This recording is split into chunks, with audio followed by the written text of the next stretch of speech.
The last song he ever sang for me was the moment I realized I had been loved all along. I used to think unforgettable moments were supposed to be loud. Fireworks, crowds, something big enough that the whole world would stop and notice. But mine happened under warm stage lights, with a quiet guitar, and a voice that somehow found me in a room full of strangers. My name is Ethan Parker, and before that night, I was just the guy who worked the evening shift at Maple Street Books, the little bookstore cafe tucked between a coffee shop and an old movie theater in downtown Portland. I knew every corner of that place. The worn wooden shelves, the smell of fresh coffee mixed with old paper, the tiny stage near the back where local musicians performed every Friday night. It was the kind of place people visited when they wanted to feel like they belonged somewhere. I never thought I would be one of those people. I was good at disappearing. I listened more than I talked. I remembered everyone's favorite drinks, but most people forgot my name 5 minutes after meeting me. Then there was Ryan Mitchell. Ryan was different. He walked into the bookstore almost every week carrying a worn leather guitar case and a look in his eyes that made him seem like he was always somewhere far away. He was the kind of person people noticed immediately, not because he tried to be the center of attention, but because he carried a quiet confidence that filled the room. The strange thing was, whenever Ryan came in, he always noticed me. Long day, he would ask while I handed him his usual black coffee. "You changed the display near the entrance. It looks better." I would laugh and tell him he was the only person who noticed. But he always did. He remembered small things about me that even my closest friends sometimes missed. The mystery novel I liked. The songs I played while cleaning the cafe. The fact that I hated rainy mornings but loved rainy nights. I told myself Ryan was just kind. That was all. People like him were naturally thoughtful. People like me were supposed to appreciate it and not read too much into it. Still, every time he smiled at me across the bookstore, something inside me wondered if maybe I was not as invisible as I thought. Then came the night of the charity concert. The original performer canceled at the last minute, and everyone started searching for someone to take the stage. Ryan stood near the piano, holding his guitar case, looking more nervous than I had ever seen him. "I don't think I can do this," he admitted quietly. I looked at him and realized something. The person everyone thought was fearless was just someone who needed a little encouragement too. "You don't have to be perfect," I said. "Just be honest." Ryan looked at me for a long moment. Then he smiled softly. "If I sing tonight," he whispered, "will you stay and listen?" I didn't know it then, but that simple question was the beginning of the moment I would never forget. The question Ryan asked stayed in my mind long after the bookstore closed that night. If I am being honest, I almost told him no. Not because I did not want to listen, but because I was afraid of what might happen if I did. Ryan had always felt like someone from a different world. He belonged under bright lights, surrounded by people who knew exactly what to say. I was the person behind the counter, the one who cleaned coffee cups and quietly organized shelves after everyone went home. But that evening, when he looked at me and asked if I would stay, it felt like he was not asking for an audience. He was asking for me.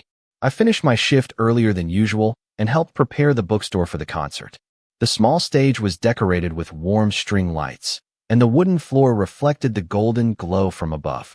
There were only about 70 people expected to attend, but Ryan looked like he was preparing for the biggest performance of his life. I found him backstage, sitting with his guitar across his lap. His fingers rested on the strings, but he was not playing. "You look nervous," I said. Ryan smiled slightly. "That obvious? Only because you keep checking the same guitar string every 30 seconds. He laughed, and for a moment, the tension disappeared. That was something I liked about Ryan. He could make a room feel lighter without even trying. Before he went on stage, he handed me a small folded piece of paper. "Keep this for me," he said. I looked at him with curiosity. "What is it?" "Just something important." I wanted to ask more, but he was already walking toward the stage. The room became quiet as Ryan stepped into the spotlight. The conversations faded. The sound of coffee cups stopped. Everyone turned toward him. Then he started playing. I had heard Ryan sing before, but never like this. There was something different in his voice. It was softer, more honest, like every word carried a memory he had been keeping to himself. I watched his expression change as he sang. He was not performing for the crowd.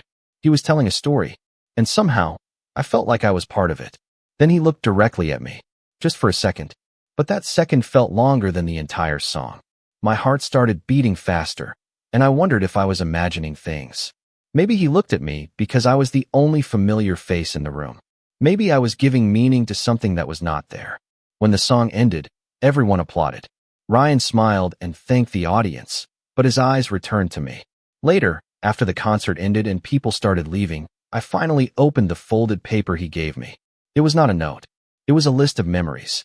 The first time we talked. The coffee I accidentally spilled on his guitar case. The day I recommended a book that changed his perspective. Little moments I barely remembered. At the bottom of the page, there was one sentence written in his handwriting. "Thank you for seeing me when nobody else did." I stared at those words for a long time, because I had spent years believing I was the person nobody noticed. But somehow, Ryan had been paying attention all along. For the first time in my life, I wondered if someone had been quietly choosing me all along. After that night at Maple Street Books, everything felt slightly different. Nothing around me had changed. The shelves were still crowded with old novels. The coffee machine still made that strange clicking sound every morning. Customers still walked in searching for stories they could escape into. But somehow, I started noticing the little moments I had ignored before, especially the moments with Ryan. The paper he gave me stayed inside my jacket pocket for days. I read the words over and over, trying to understand what they meant. Ryan had remembered things about me that I had forgotten myself. He remembered conversations I thought were ordinary. He remembered the day I told him about my favorite childhood book. He remembered the afternoon I stayed late at the bookstore because he needed someone to talk to. I always thought those moments were small. Ryan seemed to think they mattered. A few days later, Ryan came into the bookstore carrying his guitar case like always. He walked toward the counter and smiled. "You have been quiet," he said. I looked away and pretended to organize receipts. "Have I?" Ryan leaned against the counter. "Yes. Usually you ask me how my week was before I even order coffee." I laughed softly because he was right. Somehow, he knew my habits better than I expected. "I just do not know what to say," I admitted. Ryan looked surprised. "About what?" I held the coffee cup in my hands and searched for the right words. "About the song. About the note. About everything." For a moment, the bookstore became unusually quiet. Ryan looked down at the floor, then back at me. "I was not sure if you understood." My heart skipped a beat. Understood what? Ryan took a breath. That the song was not just a thank you. I did not know what to say. The part of me that always expected disappointment immediately started building walls. Maybe I misunderstood. Maybe I was making something meaningful out of simple kindness. Ryan noticed my silence and smiled gently. "Ethan, you always do that." "Do what?" "You assume the smallest version of yourself is the truth." His words stayed with me. Nobody had ever said something like that before. I had spent years believing I was the background character in everyone else's story. The person who helped others shine, but never had a reason to stand in the light. Ryan picked up his guitar case and looked toward the small stage in the corner of the bookstore. "I wrote another song." I smiled. "Another one?" He nodded. "Yes, but I have not played it for anyone." "Why tell me?" Ryan looked at me with the same quiet expression he had that night on stage. "Because I think you are the only person who needs to hear it." And for the first time, I wondered if maybe I was not just someone watching his story unfold. Maybe, somehow, I had become part of it. The moment Ryan told me I was the only person who needed to hear his new song, I realized how dangerous hope could be. Hope was something I had avoided for years. It was easier to believe nothing would happen than to believe something beautiful might actually choose me. But Ryan had a way of making impossible things feel simple. The following Friday evening, after the bookstore closed, he asked me to stay a little longer. The familiar sounds of Maple Street Books surrounded us. The soft hum of the lights.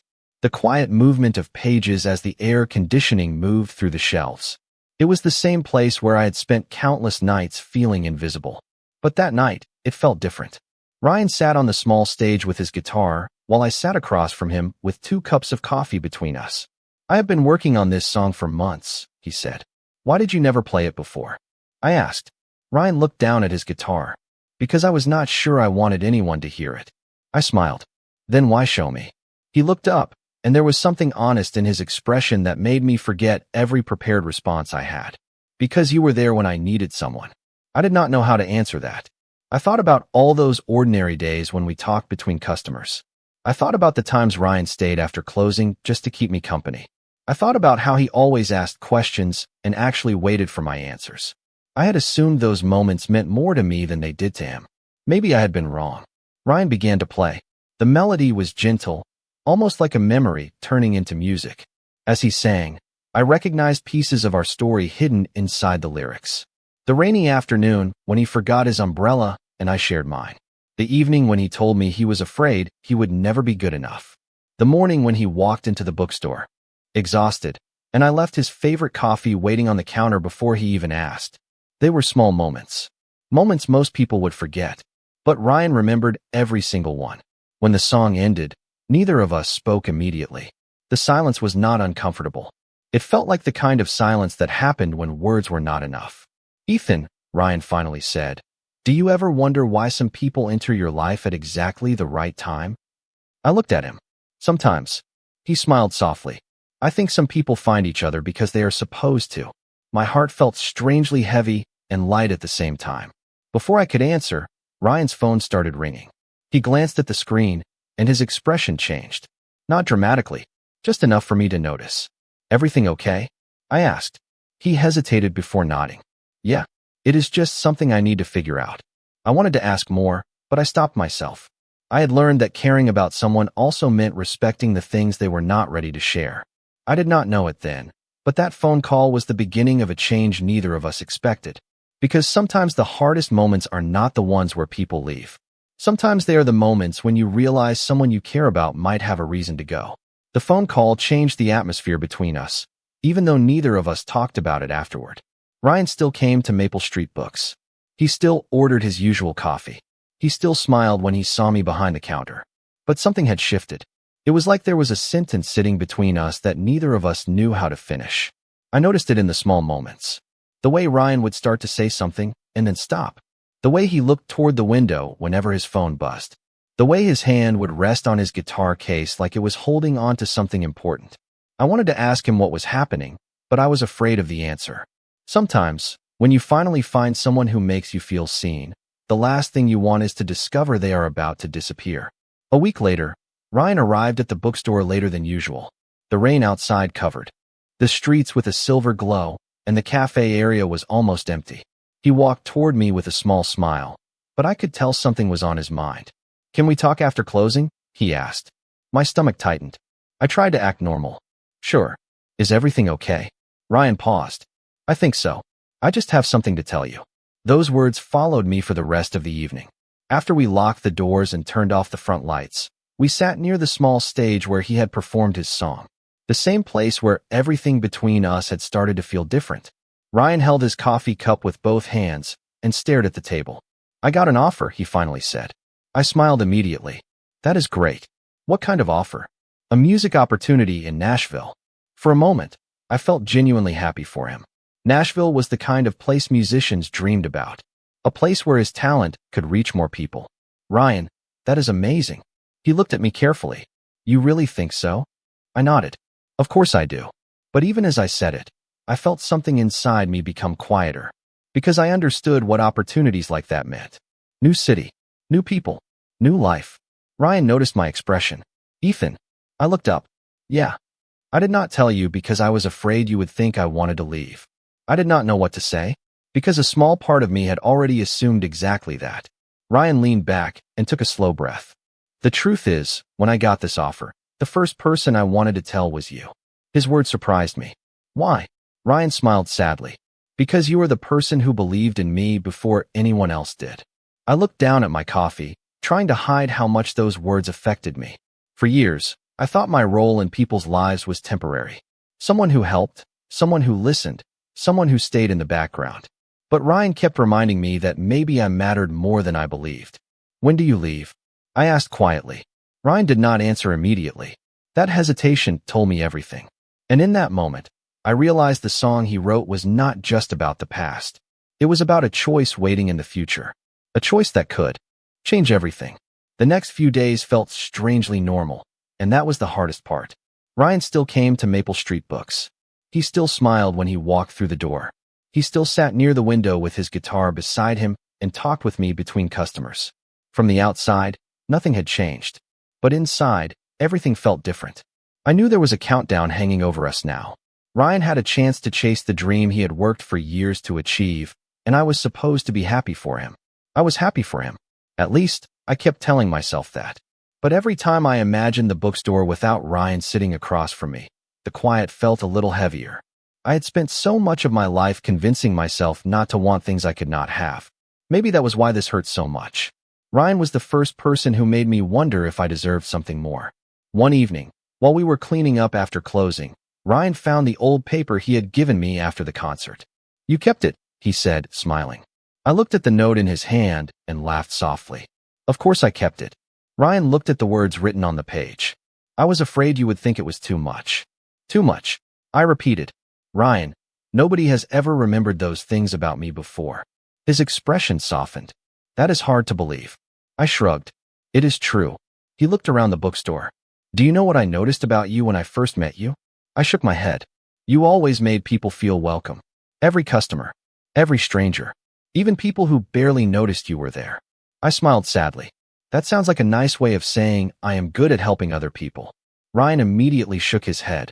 "No, that is not what I mean." He stepped closer to the counter and lowered his voice. "I mean, you have this way of making people feel like they matter."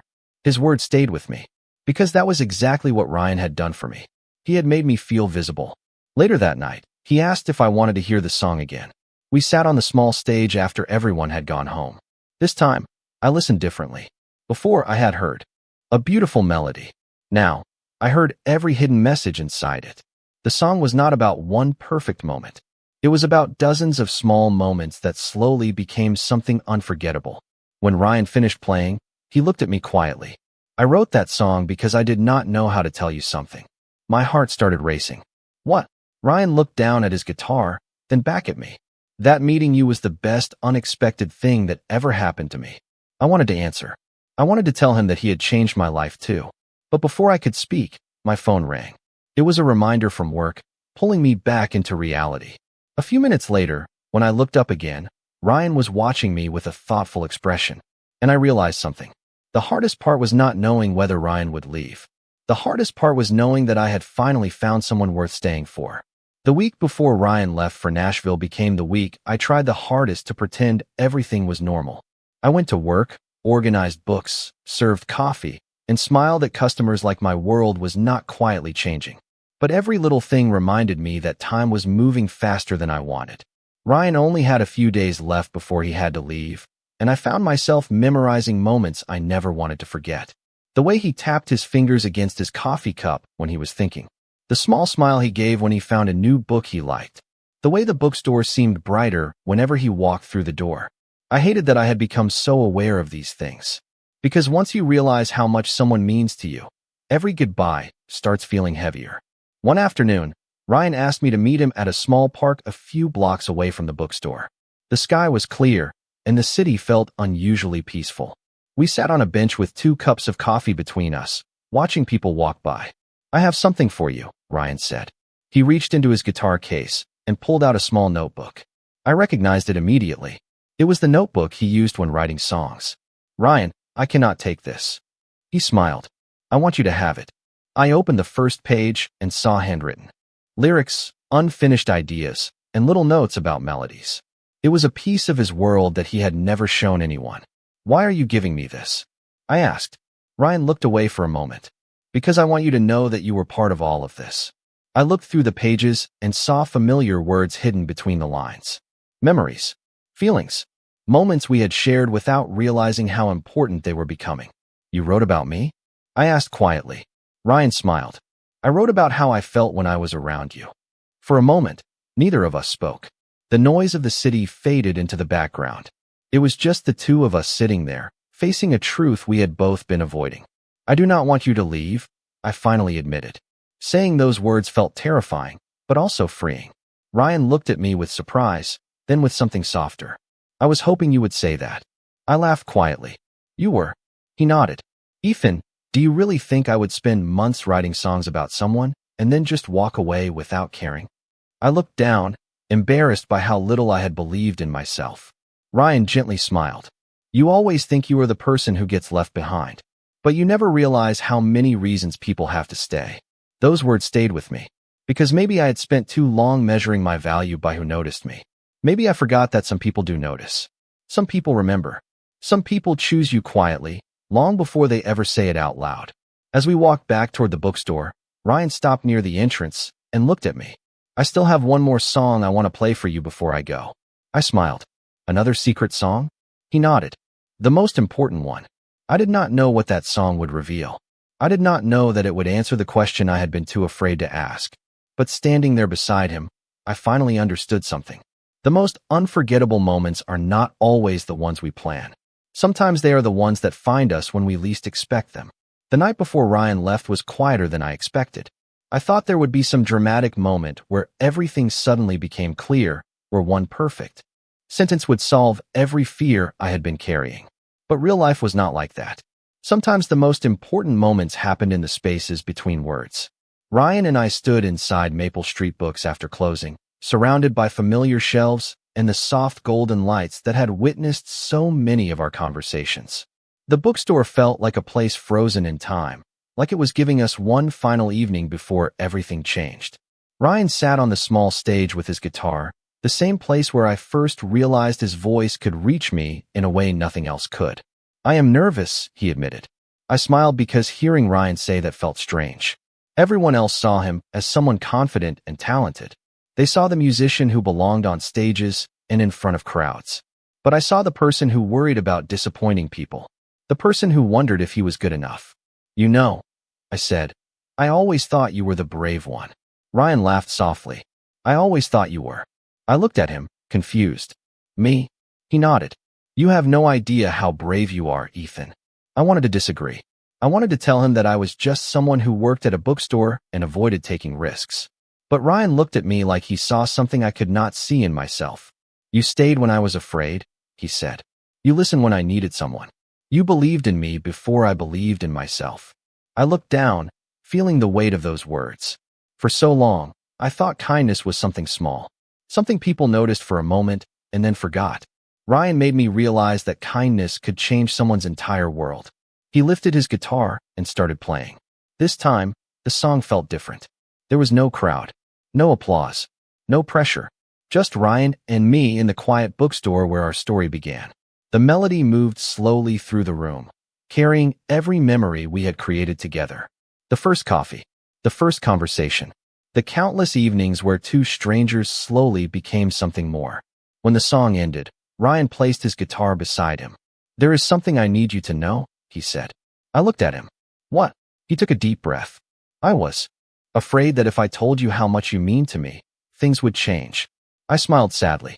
Things are already changing. Ryan nodded. I know. For a moment, neither of us moved. Then he continued. But I do not want distance to decide our future. I want us to decide. Those words stayed with me, because I had spent so much time preparing myself to be left behind that I forgot someone else might be willing to stay. The next morning, Ryan left for Nashville. The bookstore felt different without him. The window seat was empty. The second coffee cup was gone. The quiet seemed louder. But for the first time, I was not afraid of the distance. Because I finally understood that being loved was not about someone never leaving. It was about knowing that even when life changes, some connections are strong enough to find their way back. Months passed after Ryan left for Nashville, and I learned something I never expected. Missing someone did not always mean losing them. Sometimes it meant discovering how deeply they had become part of your life. At first, every day without Ryan felt strange. I would walk into Maple Street Books and instinctively look toward the window seat, expecting to see his guitar case resting beside him. I would make 2 cups of coffee before remembering there was only one person standing behind the counter. But slowly, the sadness changed. It became something softer, something that reminded me how lucky I was to have met him. Ryan and I talked almost every night.